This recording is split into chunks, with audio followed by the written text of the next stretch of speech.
Huh? Okay.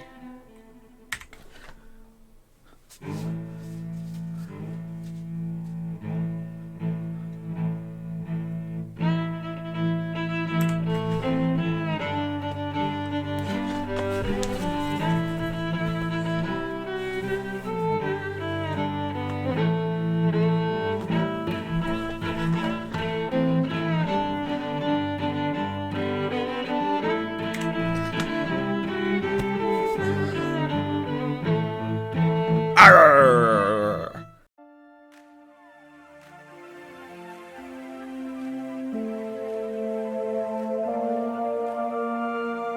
Welcome everyone to the C9 vs CLG team fight breakdown, or as I like to call it, Sven gets bongoed in his return to the LCS. Nevertheless, we have a big old brawl to discuss, so let's load up onto the rift for today's battle. So what you are about to witness for today's video is Cloud9 absolutely breaking the bongo comp CLG have been finding success with here in the LCS. So we jump in 25 minutes into the game and both teams begin the traditional NA ramp. Vi begins to charge her Vault Breaker, and as soon as she launches forward, the bongos begin to play. However, C9 were ready. Vulcan pops the Shurelius to allow Fudge to dodge the Vi Q as he safeguards back to the Rakan. And this is the start of the issues for CLG in this fight, as Vi assaults and batters Rakan, in which, in my opinion, is a misclick as Fudge was the target for Vi's Q and he also jumped back to the Charmer. Issue 2 then arises as the CC chain CLG wants to land onto the isolated target and kill is not gonna work, as Nautilus hits his dredge line onto the wall and not the locked up target.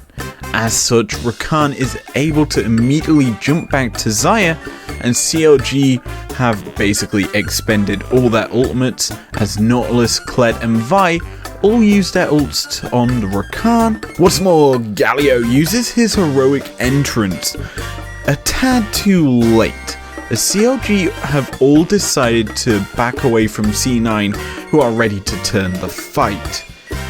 And boy howdy do they do that. Diana jumps in and pops the Moonfall on 3 members of CLG, locking them in place, and as well as locking in place, Diana locks herself in place with that invulnerability from the stopwatch usage. And C9's dive begins to happen as Nocturne jumps in headfirst onto the Tristana, forcing the rocket jump away from the rocket yodel thing. From there, another stopwatch is used by Perks this time to make sure Nocturne does not fall and an internal nightmare can happen. But on the other side of things, as the hard dive is happening from C9, Galio says nah fam to the DPS of C9 as Fudge and Sven get taunted up by the Galio to halt the progress. However, this does make him a prime target for C9 to collapse on, as he is then forced into his own stopwatch status, and CLG are forced to dip from this and leave their mid laner behind, and as such, Xayah had the feathers laid down to pile on the DPS to kill the Galio, ending the fight in favour of C9 1-0. And then the game after this, after an amazing team play from C9 to counter CLG's comp. And with that, we can end out the episode here. Be sure to leave a like down below if you enjoyed it, obviously. Subscribe if you're here or if you want to. And be sure to go check out izlogic.business Deluxe, new home for Let's Plays. Peace out.